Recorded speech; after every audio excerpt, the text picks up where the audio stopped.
What is going on, everybody? We are back with another CCW review. I am Nick. And I am Joe. And we're here to talk about AEW Dynamite from May 27th of 2026. I had to make sure it was the right day. And Yeah, because we're recording before midnight for a change. and our comeback show from Double or Nothing. And listen, I want to say this out the gate. I want to give AEW props. This is the first time since I've been watching, guys. Since I've been watching, that AEW did not 100% just shit the bed after a pay-per-view. Congratulations. What a high bar to clear. Listen. Even though this was a mediocre show by Dynamite standards, they did do follow-ups. And by follow-ups, I mean the new champion had a promo segment, and they mentioned repercussions from said show. See, I think this was on the better end of Dynamites of the year. Now, it was long. It was very long, and the commercial breaks were a little crazy tonight. I will say, I do think as far as their 3-hour show goes, or shows have gone, this has also been one of their better 3-hour shows. This is one of the better ones. The collision part didn't just fully fucking shit the bed. No, it wasn't full of squash matches. Like, I always feel like if you're going to do a 3-hour show with a 1-hour collision at the end, you should still treat that collision as just an extension of Dynamite. Not as an hour of collision. I don't need this called a fucking collision. I don't. Especially when you're running a fucking collision on Saturday. Listen, I can't even be mad about that. We used to have Raw and War in the same night. So, shit happens. And that happened. Warzone and Raw is War. Yeah, that happened for 10 fucking years. It was the same show. It was the same damn show. No, not according to Jim Ross. That motherfucker made sure to note which show we were on. We're on Warzone. Well, that's because once you got to the 9 o'clock hour, the sensors were a little different. Right. But that is a bygone era. So, anyways, last Sunday after Double or Nothing, I guess this is the only time this happens. Yeah. By the way, I was proud of them. Leads off the show. I laughed when I saw that. Ospreay's feeling great. He's going to ice his bicep, and then he runs into Omega, who gives him an ice pack and he puts it on his neck because that's a bicep. This whole segment was poorly acted, by the way. Well, yeah, Omega's a part of it. Listen. He wasn't the only one in the room. No, he wasn't. But Omega, I have never seen cut a good fucking promo in AEW. And his backstage segments aren't much better. This man can't act his way out of a paper bag. Get away from me, Go away. This was rough. But anyways, Omega's curious about the Death Riders, and he's worried about them. And he wants to know why Will didn't come to him instead. And Will's like, hey, you're not here. You're the Roman Reigns of the... He didn't actually say that. He's like... That's funny, though. He did call his ass out, though. He's like, you're not here. And he's like... And Omega's like... Kenny's like, I understand the Death Riders, and I'm not saying not to trust them. Just be careful. You literally just said not to trust them, Kenny. He went from the best bout machine to the best excuse machine because he was just pumping out excuses after that. Mox pops in, and he's like, that's some good advice. We all have skeletons in our closet, don't we? And then they left. Yeah, and he finally got ice for his bicep that Mox brought him. Yeah. We get an in-ring segment. The Jet comes out to a chorus of boos. I've not heard anyone in AEW get booed this loud in a while. Yep. Probably not since full heel Mox Death Rider. Yeah, the boo birds were out for him. Good for the crowd. Crowd started chanting "Fuck you, Kevin." Kevin's like, the only thing he's heard since Sunday is why, and he's like, I told Darby Allin not to let the Jet down, not to let the fans down. I wish he'd stop calling him the Jet. Now, listen, the same. Yeah, speaking in third person is killing me. The same problem I was having with fucking Ricky Starks, I'm starting to have with Kevin Knight. I don't need another Rock imitation. Be yourself. Well, You're going to get one, sir. You're going to get one. He all but came out in The Rock's little sweater, and if he had a fanny pack on the front, right, this would have been very close. He said, he said he told Darby Allin not let the Jet down, not let the fans down, and he blew it, just like the Sixers did against the Knicks. They were in Philadelphia, for those of you that don't know. Yeah, cheap heat. He's like, they let us all down. He decided to not trust the process anymore. He did what he had to do. Who was the last person that humbled MJF? It was the Jet. And he said it would have been him in that match. It should have been him in that match. Instead, he was on the bench, and he's not a bench player. Honestly, I liked most of what he said until he was referring to himself as the Jet. Yeah, a little too much third person. What he had to say made sense, but yeah, just too much. Well, the cheap heat thing was, I get it. You're still trying to get booze, but and the third person stuff, yeah, he overdone, overly done. Right. He said he's not here to take part in AEW. He's here to take over. Good line. Darby told him to not to waste any time. So when Darby didn't get the job done, he left him in a pool of his own blood, which is not true. Not at all. There was no blood. Left him on a gurney. At that point, Speedball's music hits and he comes out. As he's getting to the ring, you hear this random fan, like I swear to you, echoing through the entire stadium, "That's an ugly jacket!" And I started laughing so hard. This suit, or whatever this was, so I kept calling it dojo in the front, business in the back, because it looked like a suit. It looks like but it was a gi. It looked like a gi in the front, but from the back it looks like a suit. It was weird. Yeah, it looks like something like Jason David Frank would have worn.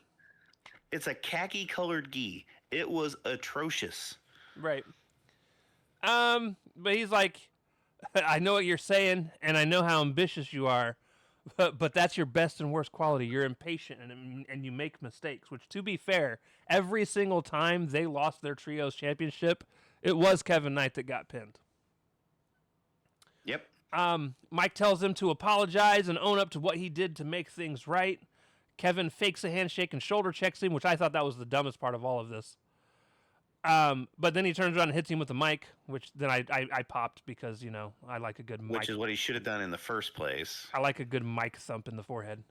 It was a running one, too. He thumped him good. And then because he can't get out of the Attitude Era, he rock bottoms. I can't make this shit up, guys. He rock bottoms Speedball in the middle of the ring, and I was like, fucking shoot me. I can't. Listen, I want to like Kevin Knight. I can't if he's going the Rock route. I just can't. Like, be yourself. You don't, like, you're coming out with the expensive looking sweater with the fucking dress shoes. You're rock bottoming people in the ring. You're calling yourself the Jet. Like, he was a fanny pack away from being that very specific Rock photo. This is the same shit I was getting mad at Ricky Starks about. Yeah. And I was literally just the Jet now. Like, the Rock was the Rock. At least the Rock was kind of cool. Like, the Jet is not. Anyways. No, not at all. He leaves. Backstage, the Demander with Renee. And Ricochet says he's not concerned with Jericho. Tonight, he's not allowed to have his guys at ringside for their match, which is fine, because tonight he's going to find out the same thing the rest of the world knows, that Ricochet's out of this world, the rest of the people know. Aha! Match 1, Chris Jericho versus Ricochet. Everyone's banned from ringside. Honestly, pretty decent match, all things considered. The match was fine. It was a little long, but it was fine. Jericho hit a DVD on Ricochet on the apron. Looked like it sucked. Yeah, it did. Jericho was going to hit the lion salt, but Ricochet, this was an awkward thing. So he goes to hit the lion salt. Ricochet gets up and starts running towards him, but Jericho doesn't jump off and looks behind him to make sure he's standing in place. I wish he'd have did this before his lion salt later, but we'll get there. When he realizes that he is in place, he jumps off and hits him with the back elbow. Ricochet tried to win a couple times by count out. Ricochet goes for the spirit gun at some point. Jericho ducks it and gets him in the walls of Jericho. Ricochet then hits Jericho in the nuts after pulling the ref in front of him. Then he hits a Rico Salt, but Jericho kicks out. Rico goes for a 630 senton and misses, and Jericho hits a code breaker and then hits the Judas effect, at which point he goes to do the lion salt and doesn't line it up at all. Like, Ricochet notices and has to scoot into place during the move. Yep. And then Jericho almost domed himself. He should have just ended it with the fucking... yeah, he was a little blown up by the end. But yeah. Post-match, Ciampa comes in and starts to beat Jericho down and then starts choking him with his t-shirt. He then hits his running knee on him and then does Jericho's, like, standing on chest pin pose.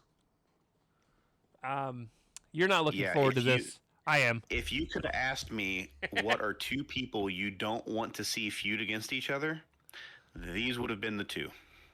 I don't want this. I do. I'm looking forward to this. It gives Ciampa something to do. You could have gave Ciampa something to do that wasn't involving the fucking Jericho mid-card vortex of doom. Well, Ciampa's done a good job of not getting stuck in the vortex of dooms. All the vortexes, he comes out the other side looking good. So he's got one more ahead of him. And he's the heel though. They're gonna feed him to a babyface Jericho. Because Tony likes him some fucking Chris Jericho. We'll get Ciampa being able to carry Jericho in a way that a lot of other people were not able to. And that's what I'm looking forward to. You have much higher you have much more hope for that than I. I have more faith in Ciampa. I don't think Ciampa will be the problem. But it takes two to tango there, sir, and I don't think Jericho can hold up his end of it anymore. We'll see. Backstage, Andrade says that now that the stupid Stadium Stampede is over, he can focus on the world title. He's ready to preach, brother. He's ready to preach. He's ready to beat MJF. And he's like, "Do you really think you can beat the real Latino man? How you know?" The only problem with all of this is they have cooled Andrade off so much that I don't care anymore. The match will be phenomenal. Well, but they have cooled Andrade off so much. The timing wouldn't have worked before with what they wanted to do. I hope they spend the next few weeks building Andrade back up then. I don't personally believe he's cooled off. He's still been out there doing his thing. He's been collecting L's with the Don Callis family. Yeah, but he's not been the one collecting the L's himself. Hey, a loss is a loss, brother. Not in wrestling. A loss is a loss if you eat the pin. That's all that matters. Yeah, he's been a part of some losers. Yeah. No bueno. It happens. But guess what? He didn't eat the pin, so he's fine. As long as he's not the one eating pins, that's all that matters. How you know? Exactly. Match 2. I put Superstition 4-way match. This match was rough. Listen, this match had everybody that was in it to make me happy. And then one of my favorite people fucked it all up. All right? He fucked it all up. Orange Cassidy versus Lio Rush versus Brian Cage versus Roosh. And this might be the worst Brian Cage match I've ever seen. For Brian Cage, specifically. He was struggling out there. He was struggling bad tonight. Yeah, he needs to realize he's not a luchador and just stick with the power spots. Not sure who fucked up between Roosh and Brian Cage, but like Cage looked like. So you said it looked like he was going for a head scissors. I thought he was going for that weird like roll up pin that luchadors do, where like they flip over and then grab them with their legs and then roll them up into an H pin. Well, he was trying to head scissors him out to the ring because the next spot was a spot outside. Yeah, no, I didn't notice any of that. I just noticed he fucked it up. And that he did. So, because they never made it outside, at least not yet. The other one made it to the apron, which is where they were going. There was a great segment though, shortly right after that, where OC went to do his orange kicks on Leo, but looked like he didn't want to give him the orange kicks because he was slightly freaked out. That was the best part of the match. And then he goes to like throw him into the ropes, but Leo keeps running off to the side to other ropes. So then at one point, OC goes to drop down to trip him up, but instead Leo scoots over to the side and then drops down and stares right into Orange's eyes on the ground. And I was like, this is now a full one-on-one match I just won at some point. I think it would be fucking fantastic. Kristen called him baby boogeyman, and I laughed at it. It was funny to me. Rocky Romero and Lance Archer come out to help Cage, who was on the outside of the ring. And OC goes to do his orange punch to Archer. Archer catches his hand, at which point some of the Don Callis, I did it. I fucking did it. Don Callis family comes out. And ladies and gentlemen, O'Doyle Rules is back. And I'm happy. Jake Doyle's back, and I popped. I'm bummed that like this is what he gets brought back on because I'm worried he's just gonna get stuck with like Cage in a tag team when he should be with fucking Davis. I don't care if Davis is a singles champ.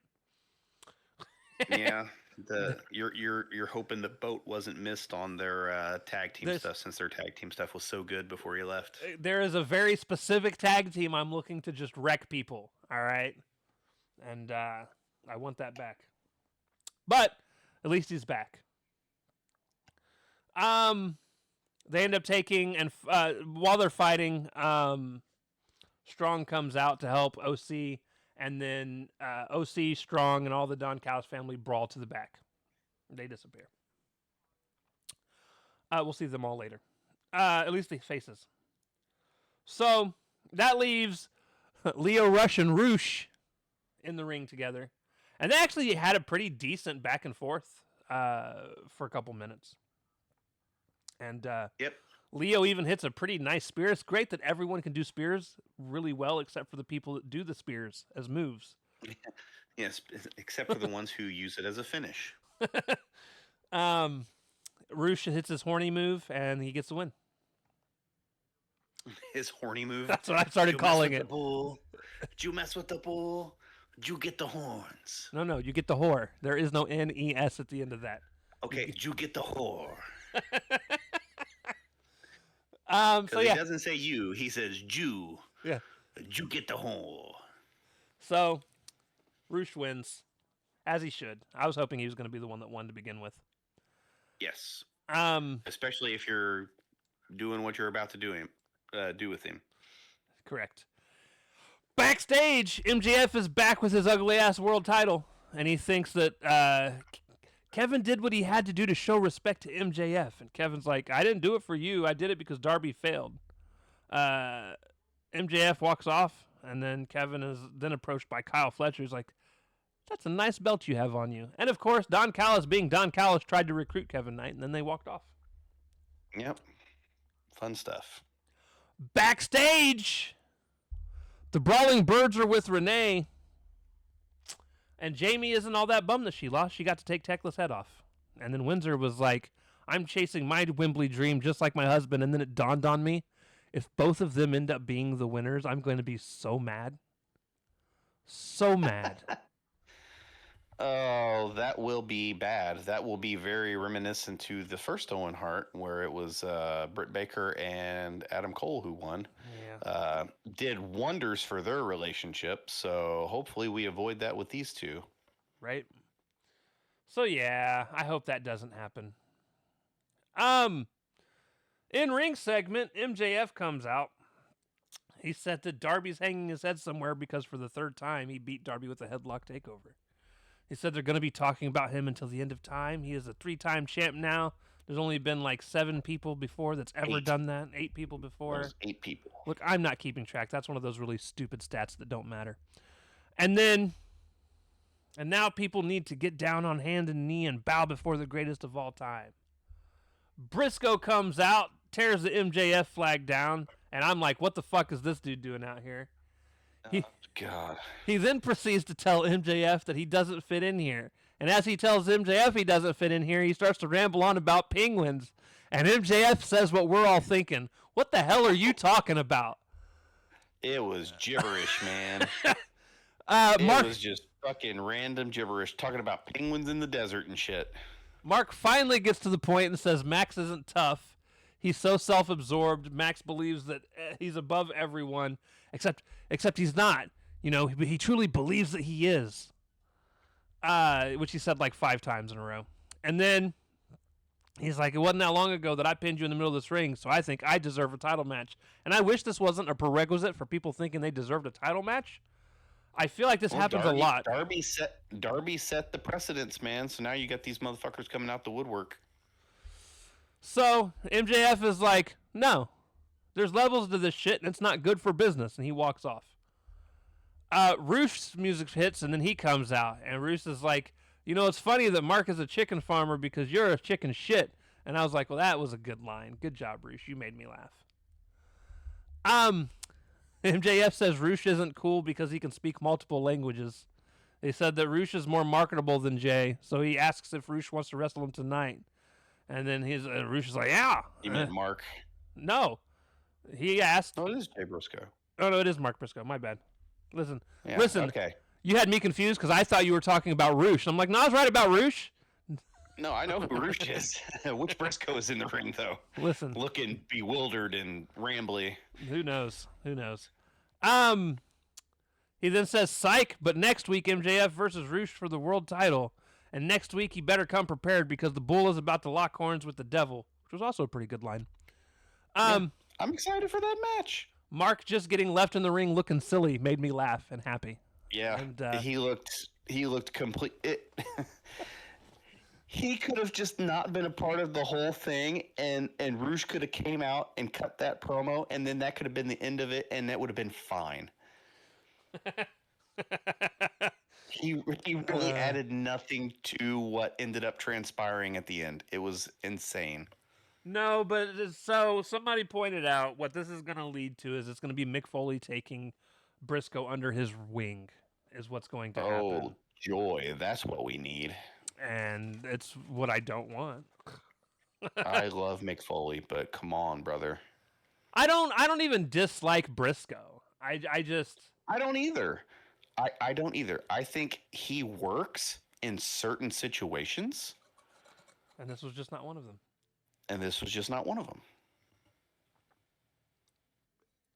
So like him and Ciampa's match, great. Him and Kyle Fletcher, well, 2 of the Kyle Fletcher matches in him, great. Right. So you didn't like this. I did. Jack Perry is on his tour bus. His short bus. His Dino bus. And short bus is right. And he's talking about you guys could be seeing the start of the the road trip for his world title run.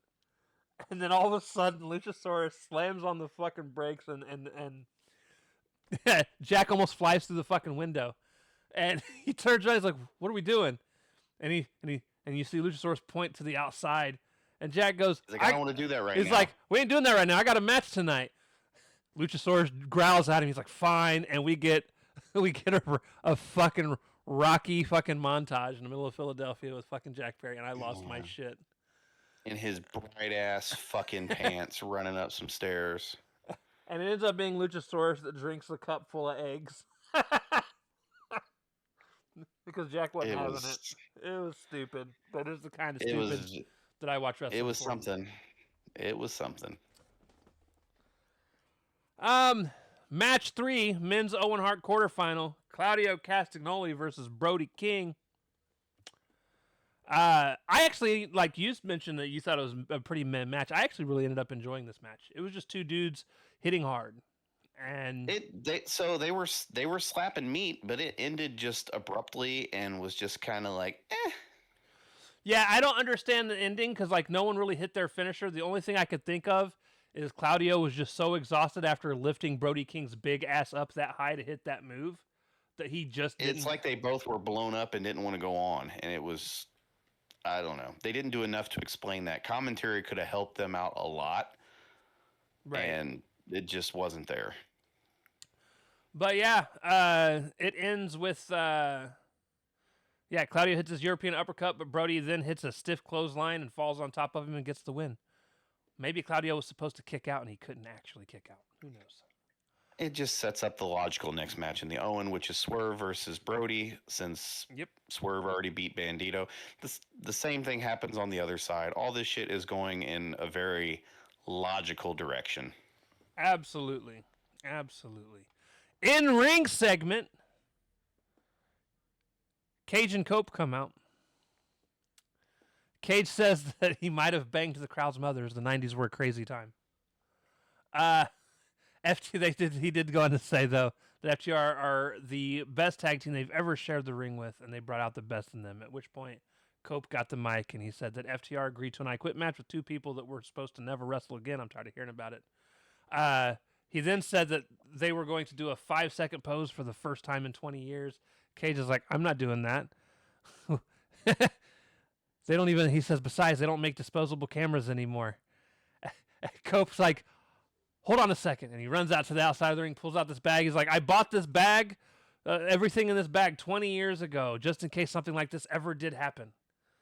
And he empties it out, and it's a whole bag full of disposable cameras. And they start handing out the disposable cameras to everybody out in the crowd. I'm laughing at this point because I'm like, this is what I miss from them two, is the goofy shit that they do together. I like Taz at ringside, where they were like, you give one to Taz, and Taz is like, I don't want one of those things. As they get ready to actually do the 5-second pose, they get attacked by the dogs from behind. A really cool spot where Christian had his arm put underneath the steel steps and then it was stomped on. Thank goodness he had that cast on. I don't know how much that cast actually helped, though. That still seems like that would have sucked. Yeah, it does. It had to have been gimmicked some way. Otherwise, his hand could have really got crushed in there. Right. Because dude jumped off and kicked it in a spot. It wasn't. Yeah, it looked like it hurt. Yeah, it did. Which is the point, but. Edge then gets speared by Connors, which was ironic and great because it was a good spear as opposed to any of the ones Edge has ever done. Where they look like running hugs where he sets them down. Correct. And then they posed over Cage and Cope for 5 seconds, which was fantastic. Yep. They even did the old school fucking Edge and Christian poses. It was hilarious. I was like, that's fun. Backstage, Nana is with Swerve. Swerve says he's proud of Brody. It was Swerve that got Brody into the industry. Swerve doesn't care about what's going on with Bandito, but he's going to go on to beat Brody. Kind of a pointless little segment, but, it is what it is. Like Nana's, $1 Million Man suit jacket. Right? Ty J is getting ready to come out for their match, and then the Divine Dominion have a segment. And this is where things started to get weird for the rest of the night, where a lot of the backstage segments were drowned out by what was going on in the arena, and it was hard to hear what people were saying. However, Divine Dominion basically welcomed back TJ during TJ's entrance, and we got our match 4. Ty J versus two ladies that probably are just local talent, and Ty J wins. Backstage, that's what I think about that match. Mike Bailey wants a match with Kevin. That's pretty much all that is. Yeah, it was rambly and not well put together. It was clearly not produced and was kind of awful. But Mike Bailey wants a match, and based on the graphics they show by the end of the night, he'll get it on Wednesday. Yep. Match 5, men's Owen Hart quarterfinal, Mark Davis versus Jack Perry, which for Dynamite specifically is my match of the night. I actually thought these two had a fantastic match. I think that given the rest of the night and what wrestling took place, I agree with you. However, That's why I said Dynamite specifically. There were definitely a couple better matches on Collision. Collision Tower. There was way too many fucking commercials during this match. There was 3 commercial breaks during this match. You know, I actually didn't notice any of the commercial breaks because I was also working. That's the beautiful thing about working. I don't notice very many commercial breaks anymore. But I can understand as somebody that usually tries to wait an hour and a half to start watching so that you can fast forward through them because you're weird. No. Because I prioritize my time. But yeah, so Jack lost his shoes on an apron move. I know Joe. He got suplexed. He got suplexed weirdly on the apron where he landed instead of like he landed adjacent to the ring apron instead of vertically like on it. Right. Like he dropped him sideways on the apron, and his fucking shoes kicked off. Well, one of his shoes kicked off. Oh, it was both of them. I laughed. Well, I know by the time they got back from the commercial break that then happened, the shoes were gone completely. Yeah, I laughed. I said, I know Joe loved that because he started wrestling in his grippers for the rest of the match. Well, you know, speedball, just, you know, setting trends. Just, he's a fashionable guy with his gi tuxedo that he wore earlier in the night. Right. So, you know, setting trends. Davis finally hit it on like the second or third attempt. He finally hit his clothesline where he bounces people off the ropes and then clotheslines them. Got a near count, a near 3 count. He ends up winning with a top rope pile driver, which was pretty neat. No, middle rope, but yeah. However, like I said, this is just my Dynamite match of the night. It's not my match of the night, and we'll get there. I hope you don't put the fucking Death Rider match in there. Post-match, Renee asks what he thinks of Mark Davis and Ospreay, or asks Don Callis what he thinks of Mark Davis and Ospreay for the next round. Callis then says he basically, I have something important to say. He basically kind of brushes off that match just to go on to be like, well, he doesn't brush it off. He talks shit about Ospreay, saying that he was never the chosen guy. Never the chosen one. And he's like, speaking of people that aren't the chosen guy, neither is Takeshita. The only chosen one in this family is Kyle Fletcher. At which point, Kyle Fletcher's music hits. Kyle announces he's been 100% cleared for in-ring action. He talks about he's a genetic freak, or anomaly, not a freak. I'm pretty sure that. Yeah, coming back early from his injury of 2 broken, his leg broken in 2 places, plus a torn meniscus. Right. He said he wanted to be the man to cut loose the dead weight of the Don Callis family. He was like, Talk didn't care about him or the family. He wanted to sit at the top with Talk, but it never happened because Talk's a selfish prick. At which point... Yeah, it's actually a pretty good promo. Mm-hmm. Until Takeshita's music hits, he comes out with a conglomeration for some reason. Hey, Mark. Hey, I'll take Talk in a conglomeration. Listen, I'll take him over Hologram coming back. Ishii, or Hologram. Yeah, get him out. Get Talk in. That works out way better. They get to the ring and the Don Callis family skedaddle. Talk then says he's got his title back. And now, Kyle Fletcher, I want you. Yep. Pretty decent segment overall. It was. Backstage, by the way, we're in Collision by this point. Backstage. Yeah, this was the turnover to Collision. Will gives congrats to Davis, says their history is well documented. The last time they met, he was 50%, and now he's at 100%, and Ospreay's going to beat him. Match 6, Death Riders versus the Rascals, and yeah, that's right, I'm including Will Ospreay and the Death Riders now, because listen, as it currently sits, there's no way he can't be considered with them. I do think he's still trying to regain their trust to eventually betray them, or trying to gain their trust to eventually betray them. It didn't look like he was having any of that. At first he didn't. But they all ended up working pretty well together throughout this match. It was actually a pretty decent match. It was fine. But Death Riders all won with submissions. Yep. Backstage. Each one of them had one locked in at the end. It was very Shooter-esque. Yep. Backstage, Samoa Joe says things have been rough for the Ops, but they are the Ops and opportunities happen.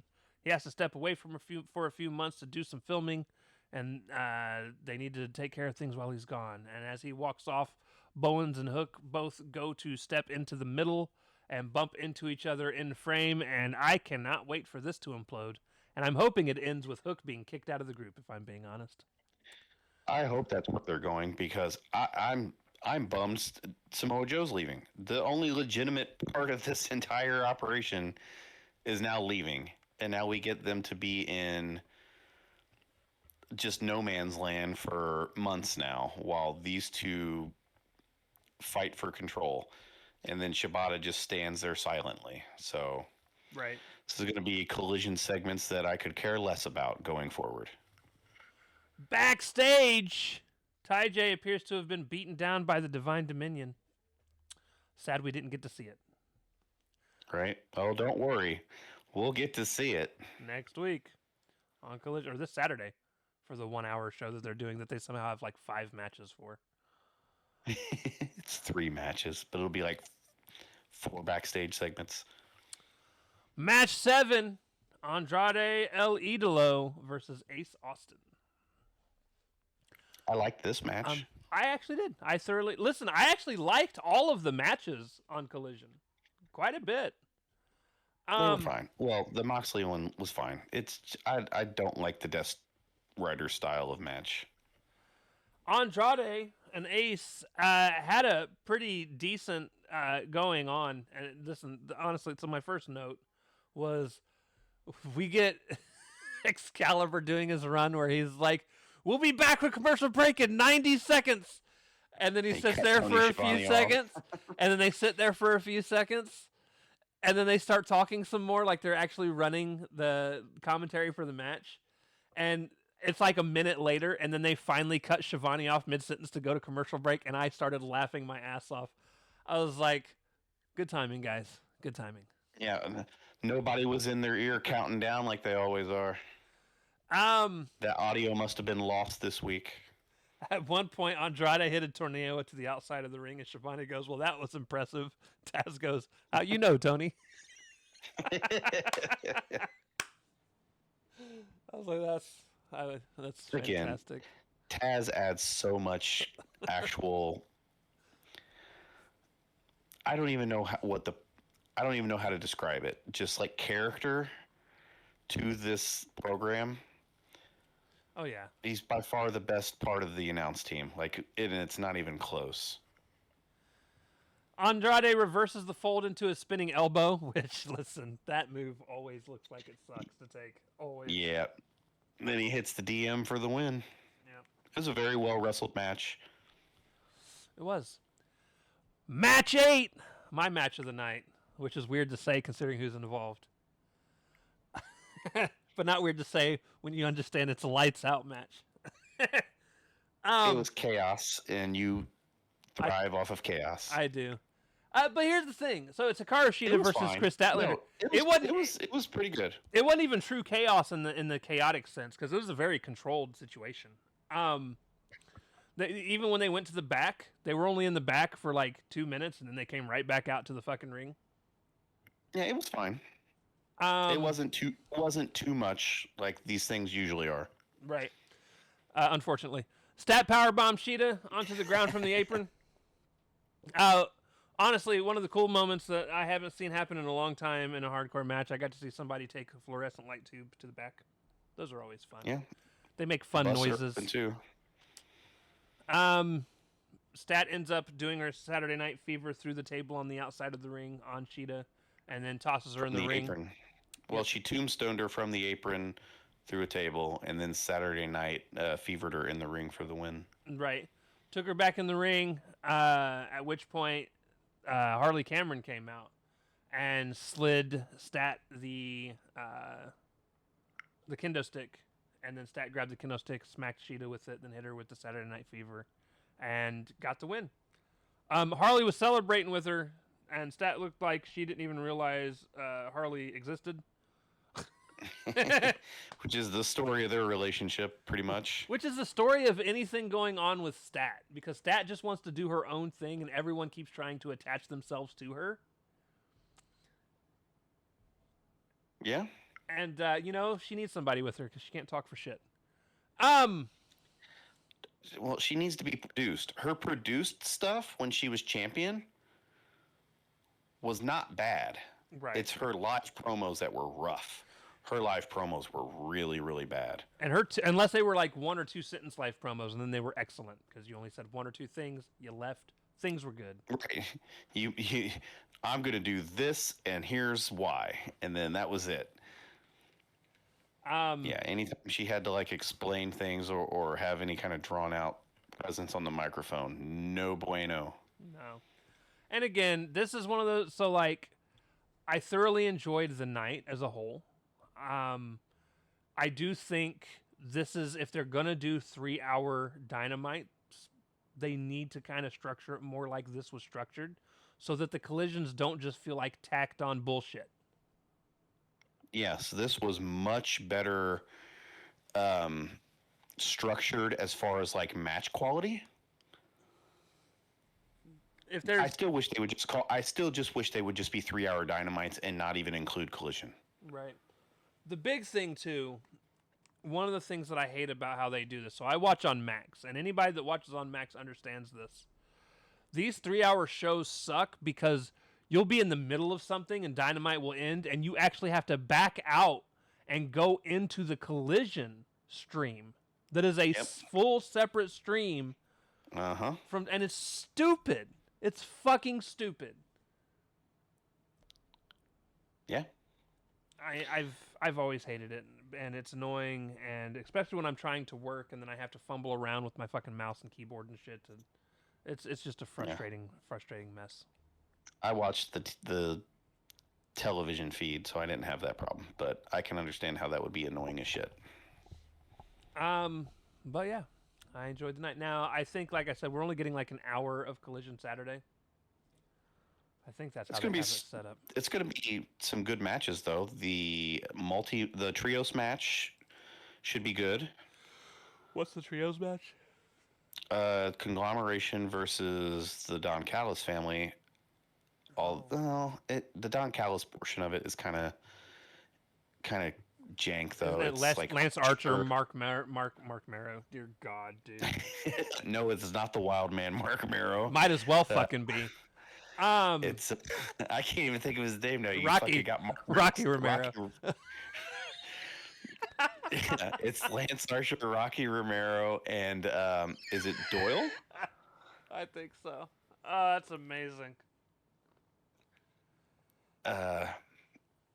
Fuck, now I can't think of the other matches because now fucking Wild and Mark Merrill's stuck in my goddamn head. Wow. Yeah, that's exactly what's going through my head. Is his stupid music and his stupid Titantron. That Sable stole for so long. Just burned in there. There was another couple matches. Honestly, you're not wrong. The matches for Collision looked like bangers. We got a Divine Dominion thing. There's going to be a 5-minute Divine Dominion thing with Ty J. There's AEW.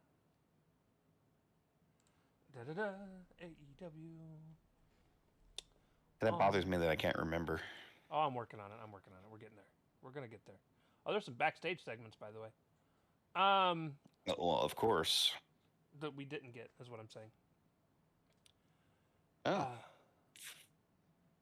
Eventually, maybe Tony Khan's the one that posts them, because they're not on all AEW's thing.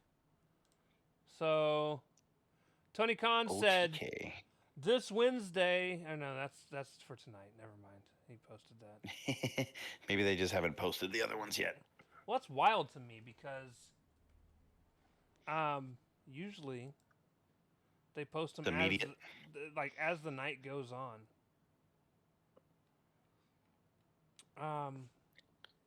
Collision. I guess they didn't post them. They were posting them throughout the show, but yeah, there's like 3 really good matches, and I just don't know. Oh yeah, Jake Doyle taking pictures with Mark Davis backstage. That's what I want to see. That's what I want to see. Sorry. Here we go. AEW and Collision. Oh, that's probably just for tonight.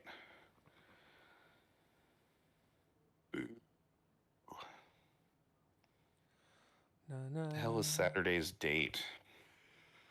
What's today? 28th officially. 28th. Be the 30th. 30. Damn it. Actually, I could probably find it easier if I just do this.